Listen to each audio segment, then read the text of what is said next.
Iya toki. Blas orang nyambung blas dengan semua sejarah baik internal ataupun eksternal. Orang nyambung blas. Kok bisa? Katanya sudah meneliti sedemikian rupa. Ini masih belum semua saya buka. 300 lebih kesalahan yang ada dalam satu buku ini. Bukan 1 atau 3 kesalahan, 300 lebih. Memalukan dunia keilmuan di Indonesia kita ini. Ini buku besarnya 300 kesalahan lebih. Ada yang fatal, ada yang setengah fatal, ada yang biasa. Mungkin karena keteledoran atau ketidaktelitian ya. Mungkin kesalahan editornya atau bagaimana. Seharusnya jangan diedarkan dulu. Gitu supaya dampak penyesatan umatnya itu tidak terlalu banyak itu loh. Dosa sidik wae, rasa akeh-akeh. Diminimalisir betul kesalahan itu. Oke, saya mengakui bukan manusia sempurna, an-insan mahalul khata' wan nisyan. Manusia itu memiliki karakteristik asli yaitu sering salah dan lupa. Tapi kalau 300 itu ya bukan lupa, sengaja atau tidak tahu ya geluntrungnya asal usul datanya. Lalu hanya berdasarkan pemikiran naluriah yang ngawuriah itu saja. Sangat berbahaya ini. Sangat berbahaya. Bela yang bela, tapi jangan berlebihan seperti ini. Menginterpolasi manuskrip yang ada. Ini sudah pola sejak dulu kala. Sudah sering saya ingatkan, al-alal itu tidak ada. Saya sudah menghadirkan manuskrip Tahdhibul Ansab, manuskrip Al-Majdi, manuskrip Umdatut Thalib, Sughra, Wusta, Kubra.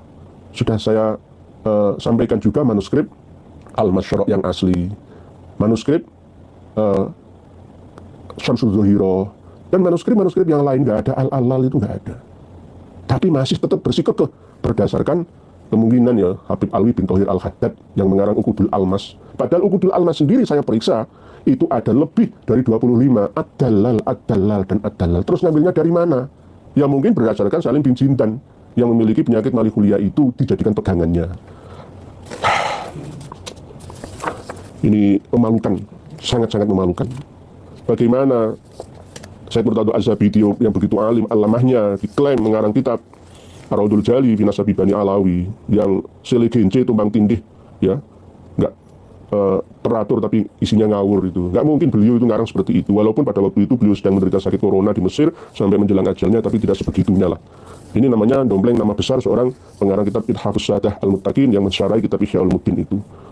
Di dalam Bahrul Ansab katanya Sayyid Murtadha Az-Zabidi juga menambahi Abdullah. Padahal di asli manuskripnya saya punya. Ya ini bukan yang Bahrul Ansab versi salinan dari Sayyid Murtadha Az-Zabidi, tetapi yang asli dari Sayyid Amiduddin An-Najafi. Inilah pola ya yang digunakan sejak dulu kala sampai sekarang juga. Tidak ada bedanya. Sejarah terus berulang dan berulang. Assalamualaikum warahmatullahi wabarakatuh. Bismillah, alhamdulillah, Allahumma salli wa sallim wa barik ala Sayyidina Muhammadin wa ala alihi wa ashabihi ajma'in, nama ba'du. Saudaraku, sebangsa setanah air dimanapun anda berada, semoga senantiasa dalam lindungan Allah, dimudahkan segala urusannya, disembuhkan siapapun yang sakit di antara kita semua. Amin, amin ya rabbal alamin. Saudaraku yang dimuliakan Allah, kita semua mungkin sudah tahu tentang buku keabsahan Nasab Ba'alawi yang telah beredar. Namun ya seolah-olah buku itu benar-benar menyampaikan bukti data tentang keabsahan Nasab Ba'alawi yang oleh Kiai Haji Nur Ihya itu bukan, harusnya judulnya bukan keabsahan Nasab Ba'alawi, bahkan pembatalan Nasab Ba'alawi untuk judul buku itu karena tidak sesuai sama sekali. Dan menurut Kiai Haji Nur Ihya juga disampaikan bahwasanya ada 300 lebih kesalahan di dalam buku itu. Saudaraku sekalian, lalu masihkah kita percaya dengan klan Ba'alawi ini yang selama ini tidak mampu menjawab tesis atau kajian ilmiah Kiai Haji Ma'ruf Usman Al-Bantani atau pertanyaan Kiai Haji Ma'ruf Usman Al-Bantani, tidak mampu mereka jawab. Bahkan hanya 12 pertanyaan, 12 poin yang harus mereka jawab. Mereka sampai sekarang belum bisa menjawab.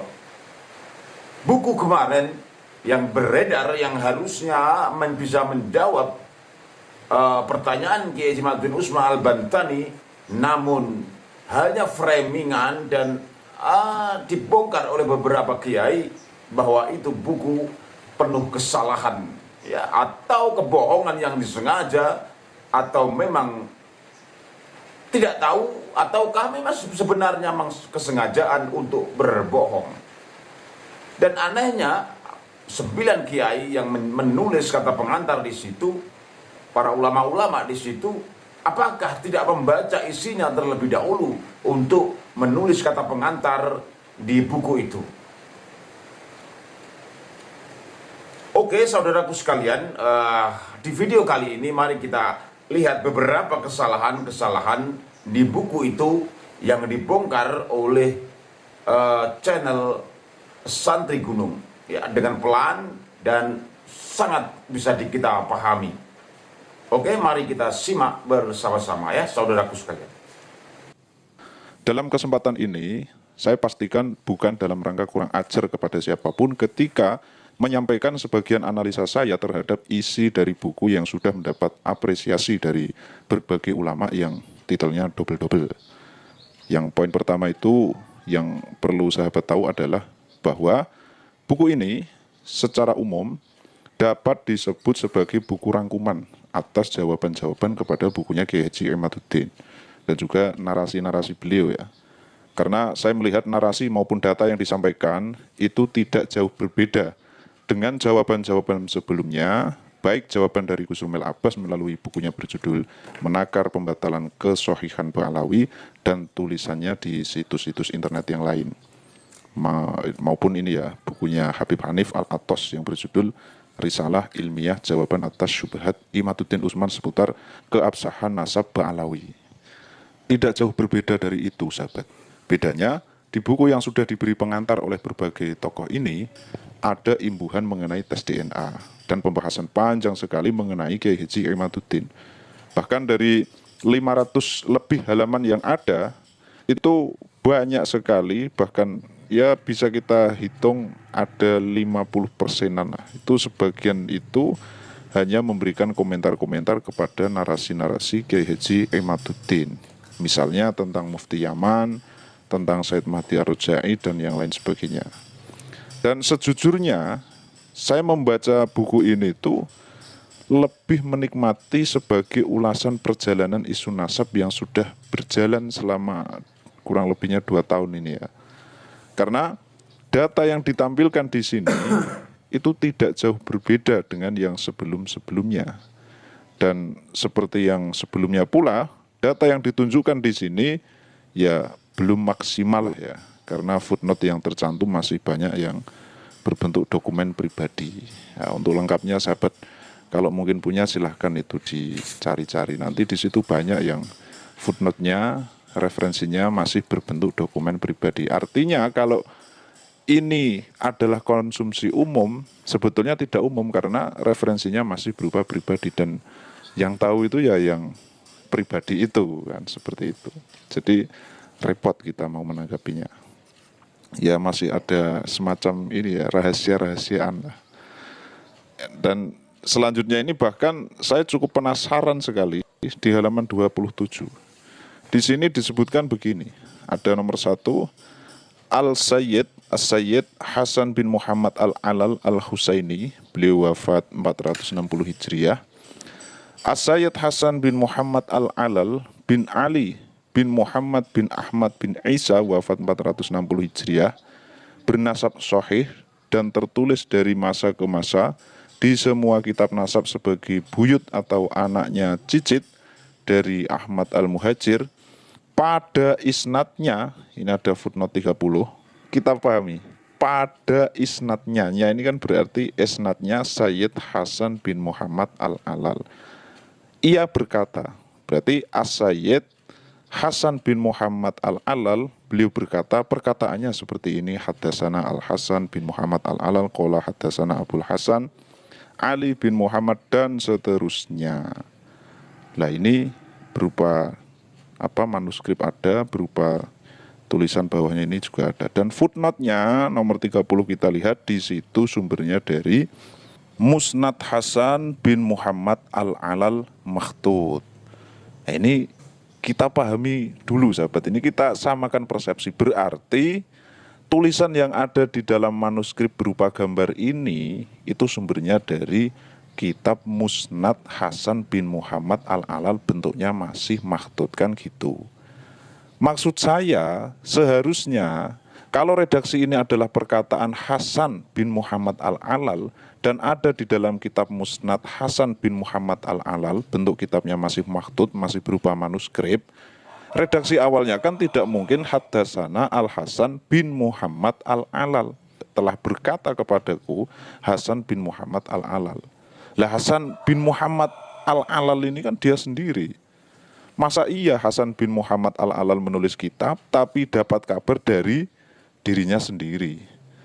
Ya logikanya kitab manuskrip ini bukan Musnad Hasan bin Muhammad Al-Alal. Berarti gambar yang ditampilkan itu bukan gambar dari kitab yang ditulis oleh Hasan bin Muhammad Al-Alal. Kan begitu. Tetapi logikanya ya dari orang lain yang mendapat isnad melalui Hasan bin Muhammad Al-Alal. Tapi masalahnya footnote 30 itu menyebut Musnad Hasan bin Muhammad Al-Alal. Lah isinya Haddatsana Hasan bin Muhammad Al-Alal. Jadi orang bernama Hasan bin Muhammad Al-Alal ini menulis kitab, lah dia mendapatkan isnad dari Hasan bin Muhammad Al-Alal juga. Ini ada yang nggak beres sebetulnya. Apa jangan-jangan kembar ya?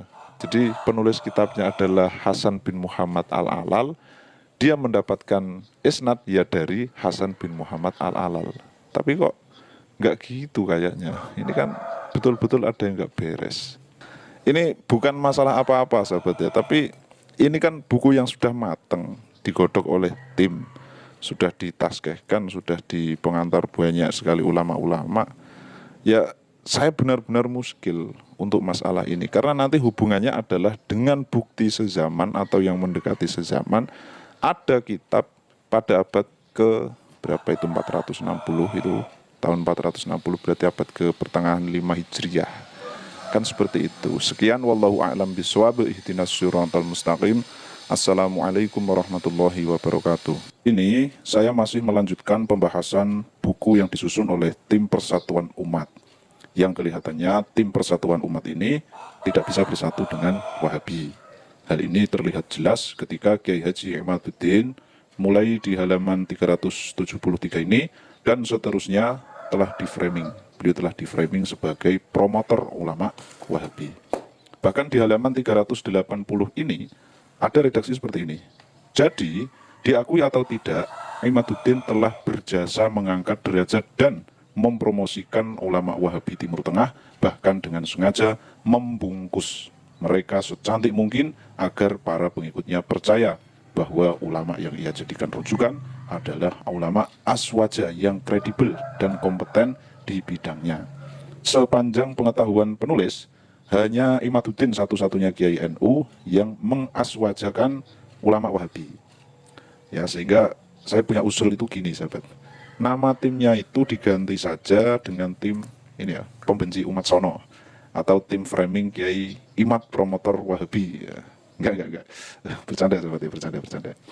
Baik, langsung saja kita masih di halaman 29 dan seterusnya ini. Kalau kita baca dengan cermat, narasi mulai dari judul nomor 3 ini Al-Faqih Hasan bin Rashid wafat 638 Hijriah sampai di halaman 31 tepat di kalimat Al-Alawiyin dan tidak disebut Syarif, ini footnote 37.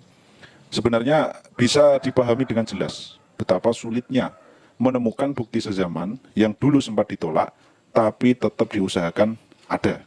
Nah, dicari gitu ya maksudnya. Kenapa begitu? Ya sahabat perhatikan ini.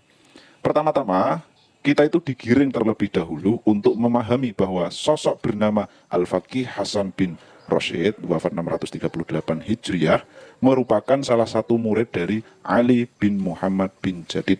Dengan redaksi, salah satu murid Syarif Abdul Jadid Ali bin Muhammad bin Jadid, ialah Hasan bin Rashid, wafat 638 Hijriah, sebagaimana hal itu dijelaskan dalam reportase Al-Janati. Fa akhadhan nasu an Abil Hadid akhdan katsira, fa mimman akhadha anhu Muhammad bin Mas'ud As-Safali wa bin Nasir Al-Himyari wa Ahmad bin Muhammad Al-Junaid wa Hasan bin Rashid. Ini ada footnote 34. Ini bersumber dari kitab As-Suluk karya Syekh Al-Janati juz 2 halaman 136. Kemudian setelah benar adanya bahwa sosok bernama Al-Faqih Hasan bin Rashid merupakan murid dari Syarif Abdul Jadid Ali bin Muhammad bin Jadid, dan kita sebagai pembaca tentu saja mengiyakan karena di sumbernya memang ada. Penulisnya di sini langsung menggiring kita kepada sebuah narasi seperti ini. Sosok yang dijuluki Al-Faqih Hasan bin Rashid oleh Al-Imam Al-Janati di dalam footnote 35 ini ya, yaitu di dalam kitab As-Suluk halaman 373, dalam ijazah Sunan Tirmidzi yang ditulis langsung kepada muridnya, ia menulis julukan Abul Jadid beserta anak biologisnya sebagai Syarif dan Husaini. Nah, ini Arabnya, di bawahnya sudah diterjemahkan. Kemudian lebih meyakinkan lagi, narasinya dilengkapi dengan pernyataan ini. Al-Faqih Hasan bin Rashid menyebut Abul Hasan Ali bin Muhammad bin Ahmad bin Jadid dan putranya dengan sebutan Asy-Syarif Al-Husaini. Pada masa itu terdapat postulat dari Raja Yaman bernama Umar bin Yusuf bin Rasul 635 Hijriah sampai 696 Hijriah. Di dalam Turfatul Ashab, ini apa ini? Turfatul Ashab fi Ma'rifatil Ansab, ya, tentang julukan keturunan Imam Ali secara spesifik. Nah, ini takbirnya dan di bawahnya sudah diterjemahkan. Ya, mungkin sampai di sini penulisnya mengira bahwa pembaca tidak merasa janggal dengan narasi dan isi ijazah yang berada di dalam Sunan Tirmidzi. Di mana janggalnya? Nah, pertama, Raja Yaman bernama Umar bin Yusuf bin Rasul, eranya itu 635 Hijriah sampai tahun 696 Hijriah. Sedangkan Al-Faqih Hasan bin Rashid itu pada tahun 638 Hijriah sudah meninggal dunia. Nah, kemudian yang kedua, narasi awal tadi kan hanya menyuguhkan data bahwa sosok bernama Al-Faqih Hasan bin Rashid merupakan murid dari Syarif Abdul Jadid Ali bin Muhammad bin Jadid saja. Lalu tiba-tiba dinarasikan ada sebuah kitab karya ulama besar. Beliau Al-Imam Abu Musa Muhammad At-Tirmidzi atau yang kita kenal dengan Imam Tirmidzi. Beliau wafat pada tahun 279 Hijriah. Kitab itu berada di perpustakaan Sulaimani Kutupanesi, Turki. Nah, tiba-tiba di dalam kitab karya beliau, kitab Sunan Tirmidzi ya, di dalam kitab beliau yang berjudul Kitab Sunan Tirmidzi jilid 17, berada di halaman terakhir, di halaman paling belakang berarti, katanya ada tulisan Arab yang terjemahannya seperti ini. Dan telah membaca kepadaku seorang faqih, wali yang dicintai karena Allah, Syarif Muhammad bin Ali bin Muhammad bin Ahmad bin Jadid Al-Husaini, berdasar hak pengijazahan yang kuterima dari pembacaku di depan ayahnya, Syarif Abil Hasan Ali bin Muhammad bin Ahmad bin Jadid Al-Husaini. Kemudian ditulis oleh Hasan bin Rashid Al-Hadrami, wafat 638 Hijriah. Di Arabnya nggak ada ya, 638-nya nggak ada. Mungkin penulisnya ini lupa, sahabat ya. Mungkin lupa bahwa narasi awal itu hanya menyebut bahwa sosok bernama Al-Faqih Hasan bin Rashid merupakan murid dari Syarif Abdul Jadid Ali bin Muhammad bin Jadid saja. Hanya menyebut sebatas itu, tanpa ada keterangan atau penyebutan bahwa Muhammad bin Ali bin Muhammad bin Ahmad bin Jadid yaitu pernah membacakan riwayat hadis kepada Al-Faqih Hasan bin Rashid. Dan ya tidak ada pula ya keterangan sebelumnya bahwa Syarif Abdul Jadid Ali bin Muhammad bin Jadid itu pernah mendapatkan riwayat atau ijazah Sunan Tirmidzi dari gurunya, dari gurunya sampai kepada Imam Tirmidzi. Dan tidak ada pula keterangan bahwa Muhammad bin Ali bin Muhammad bin Ahmad bin Jadid, anaknya Ali bin Jadid, itu telah membacakan hadis Sunan Tirmidzi, ijazahkan, itu membacanya kepada Hasan bin Rashid. Kan nggak ada. Tapi nampaknya karena di dalam kitab Sunan Tirmidzi, di halaman akhir ada kalimat wa kataba Hasan bin Rashid Al-Hadrami. Nah, di Turki itu ada kitab Tirmidzi, Sunan Tirmidzi, yang kemudian ada tulisan ini. Wah, ini nampaknya langsung, wah cocok ini. Berarti ini tulisan Al-Faqih Hasan bin Rashid. Berarti ini diijazahkan kepada muridnya. Siapa muridnya? Ya nggak tahu. Di buku ini kan tidak disebutkan. Nah, inilah yang saya sebut dengan betapa sulitnya menemukan bukti sezaman yang dulu sempat ditolak, tapi tetap diusahakan ada. Ya ada, ya ditampilkan kepada kita, tapi tetap saja kontroversi. Terkecuali kalau data di dalam narasi yang disuguhkan ada yang mendukung penuh terhadap nuansa semacam cocok logi pada tulisan yang berada di bagian akhir kitab Sunan Tirmidzi tadi, yang kitabnya sekarang berada di perpustakaan Sulaimani Kutupanesi Turki. Apalagi kalau ditambah dengan kajian filologi pada tulisan di bagian akhir kitab Sunan Tirmidzi tadi. Cek karbon atau cek tinta atau apa itu, sahabat ya, saya kurang paham lah kalau mengenai itu karena bukan bidang saya. Wah, kalau seperti itu mantap sekali, sahabat. Tapi sayangnya tidak. Sekian, wallahu. Saya itu sudah berusaha menjadi pembaca tanpa komplain atau ya pembaca pasif gitulah. Artinya, pembaca yang hanya sekedar membaca saja lalu mempercayakan seluruh kebenarannya kepada penyusun buku ini. Ya artinya lagi, saya percaya keseluruhan isi buku ini, kalau benar ya alhamdulillah, kalau salah ya mereka yang tanggung jawab. Karena kita tahu kehidupan kita sekarang ini adalah proses kita untuk menjadi seperti apa di akhirat kelak. Ya. Setelah kita cek, ternyata footnote ini juga menyesatkan. Ternyata di halaman 343 tidak ada keterangan sama sekali bahwa Al-Janadi menyinggung tentang Al-Faqih Hasan bin Rashid. Assalamualaikum warahmatullahi wabarakatuh, sahabat yang saya cintai dimanapun Anda berada. Beberapa hari ini, saya itu lebih sering menelaah buku yang sudah disusun rame-rame oleh tim pengawal Persatuan Umat. Yang buku ini sudah disebarluaskan secara masif melalui berbagai media. Narasi demi narasi saya ikuti, saya coba pahami juga. Catatan demi catatan saya baca, saya pahami juga. Dan tak ketinggalan, saya konfirmasi juga sumber-sumbernya. Awal-awal mendapat buku ini, saya itu sudah berusaha menjadi pembaca tanpa komplain. Atau ya pembaca pasif gitulah. Artinya, pembaca yang hanya sekedar membaca saja, lalu mempercayakan seluruh kebenarannya kepada penyusun buku ini. Ya artinya lagi, saya percaya keseluruhan isi buku ini, kalau benar ya alhamdulillah, kalau salah ya mereka yang tanggung jawab. Karena kita tahu kehidupan kita sekarang ini adalah proses kita untuk menjadi seperti apa di akhirat kelak. Ya. Tapi ya tidak semudah itu, sahabat. Semakin saya membaca, semakin saya mencoba untuk memahami, semakin saya mencoba untuk mengungkapkan kata, oh begini. Oh begitu. Nah itu malah justru semakin menyiksa isi kepala saya yang terus-terusan melontarkan pertanyaan-pertanyaan yang bermacam-macam. Ini tidak seperti membahas hukum sholat 5 waktu atau hukum mandi Jumat, sahabat ya.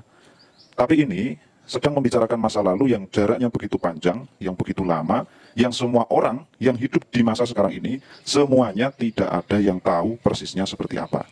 Kecuali hanya dengan kesimpulan-kesimpulan berdasarkan petunjuk apa yang dia temukan. Bukti apa yang dia peroleh, data seperti apa pula yang dia pegangi. Ya kalau makom kasyaf ini udah beda, sahabat ya, sudah beda. Tapi ya kita tidak ke situ lah, ini ranahnya tidak ke situ, nanti repot ya, tambah repot. Baik, gini sahabat, ini saya lanjutkan di halaman 29, tertib ya, halaman 27 sudah, halaman 28 sudah, sekarang halaman 29. Ya jujur saja sahabat, saya itu sempat gregetan menelaah buku yang disusun secara rombongan ini. Bagaimana tidak? Lawang narasinya saja membingungkan, banyak kontradiktif, datanya dirahasiakan, bahkan salah ketik juga masih banyak. Ya tidak seperti yang saya bayangkan ketika membaca kata pengantar di halaman Romawi XXX. Nah, mulai dari kalimat ini. Terlebih akan lebih memberi satu manfaat. Ini salah ketik kayaknya sahabat ya, tapi kita lewati saja. Bagi para muhibbin agar semakin kuat dalam kecintaannya. Kalau sebelumnya keistimewaan Ba'alawi banyak yang masih samar, dengan membaca kitab ini akan semakin jelas. Semoga kitab ini menggugah para pembaca untuk semakin yakin dalam mencintai Ahlul Bait. Buku ini sudah menggambarkan data-data yang autentik dan dengan paparan yang enak dibaca. Dan dengan telaten, kitab ini menyuguhkan pada kita dalil-dalil baik tentang ketersambungan nasab atau yang lainnya. Ini jedanya gimana itu, nggak ada tanda komanya. Sekarang gini sahabat ya, sahabat perhatikan ini, kita langsung saja.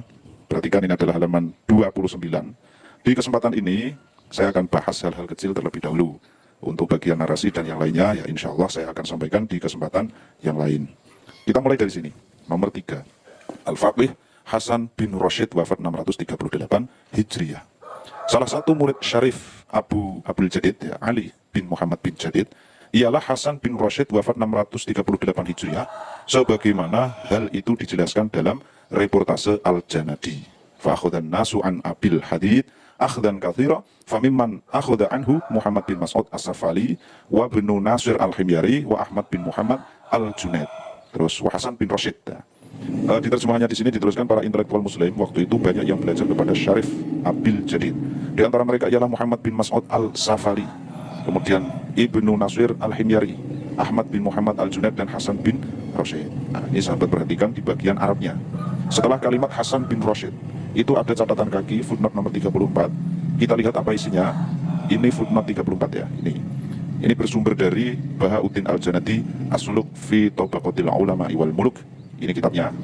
Kemudian terjemahannya, terbitannya, ini terbitannya dari Sana'a, Maktabah Al-Irsyad tahun 1995. Ini kitabnya, sama persis ya. Di sini Maktabah Al-Irsyad, kemudian di bawahnya ada kalimat Sana'a, terbitan tahun 1995. Sini juga sama persis ya. Ini saya pastikan ini sama lah. Terbitannya sama, kemudian tahun penerbitannya sama ya, 1995, juz 2, ini juga juz 2. Halaman 132. Nah, ini halaman 132. Ternyata halamannya menyesatkan ini, sahabat. Setelah kita buka halaman 132 ini, ternyata tidak ada kalimat fa'akhudan nasu an abil hadid akhdan katsira. Tapi untung saya bukan tipe orang yang bermudah-mudah menuduh orang lain dusta, sahabat ya. Ya akhirnya saya baca-baca lagi sampai ketemu. Ya akhirnya ya ketemu. Di mana kalimat itu? Ternyata kalimat itu ada di halaman 136. Jadi kebalik. Angka 6 Arab ini ya dikira angka 2 mungkin ya. Ya bentuknya kan hampir sama ya memang. Tapi kalau ini kan angka 6 ya, bukan 2. Angka 6 dan 2 ini memang hampir sama, cuma kebalik saja. Jadi nomor halamannya seharusnya ya yang dicantumkan di footnote itu 136, bukan 132. Tuh. Kemudian kita lihat ibid di bawahnya ini, footnote nomor 35. Tertulis ibid juz 2 halaman 343. Untuk memberi catatan rujukan bahwa kalimat itu ada keterangan yang mendukung kalimat ini. Sosok yang dijuluki Al-Faqih Hasan bin Rashid oleh Imam Al-Janadi, nah di situ ada tanda petik nomor 35, footnote 35. Setelah kita cek, ternyata footnote ini juga menyesatkan. Ternyata di halaman 343 tidak ada keterangan sama sekali bahwa Al-Janadi menyinggung tentang Al-Faqih Hasan bin Rashid. Nah terus kalimat itu di mana?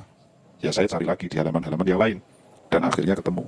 Ternyata ada di halaman 373, ya bukan 343. Kemudian footnote nomor 36 ini saya cukup penasaran juga. Di sini ditulis Sunan Tirmidzi juz 17. Catatan sahabat pada halaman terakhir. Klasifikasi oleh Sulaimani Kutupanesi. Ini bahasa Turki ya, nomor indeks 154. Sulaimani Kutupanesi itu nama sebuah perpustakaan, seperti itu nama sebuah perpustakaan yang ada di Turki. Di sana menghimpun banyak sekali naskah dan kitab-kitab langka. Nah, ini situsnya, silakan sahabat akses ya. Penasaran saya itu gini. Penulisan Sunan Tirmidzi juz 17. Padahal setahu saya terbitan Sunan Tirmidzi itu ya mentok sampai 6 juz. Dan yang saya punya itu malah cuma 5 juz. Ini kok sampai 17 kan ya agak mengagetkan juga. Apa berupa manuskrip atau bagaimana gitu ya. Ya tentu saja bayangan saya bermacam-macam. Tapi yang menarik juga untuk diusut lebih lanjut. Jangan-jangan seperti tadi ada kekeliruan-kekeliruan. Nah, ini dari yang kecil dulu sahabat, nanti ya insya Allah kita lanjutkan di bagian-bagian narasinya dan juga kritik sumber. Terima kasih ya saudaraku pemirsa sekalian, telah kita simak bersama paparan santri gunung dengan jelas dan sangat bisa kita pahami. Kita tahu bahwa memang benar-benar ada banyak sekali kesalahan di situ. Ya dari beberapa yang diungkapkan oleh santri gunung ini, alhamdulillah ternyata masih banyak ulama-ulama yang cerdas, yang jeli, yang teliti di Nusantara ini. Alhamdulillah ini berkah syukur dari Allah Subhanahu wa taala. Benar-benar kita harus bersyukur pada Allah Subhanahu wa taala. Sehingga kita tidak bisa mudah dibohongi oleh orang-orang yang tidak bertanggung jawab. Apakah oleh karena itu harus jadi pelajaran oleh yang mengarang buku ini ya, beberapa tim rombongan yang mengarang buku ini harus jadi pelajaran bahwa di negeri ini tidak sedikit orang pandai di sini. Banyak sekali orang-orang yang pandai dan jeli ya.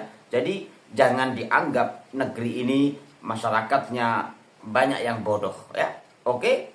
Ini saudaraku sekalian, kurang lebihnya mohon maaf, semoga bermanfaat bagi kita semua. Wallahul muwaffiq ila aqwamit thoriq. Assalamualaikum warahmatullahi wabarakatuh.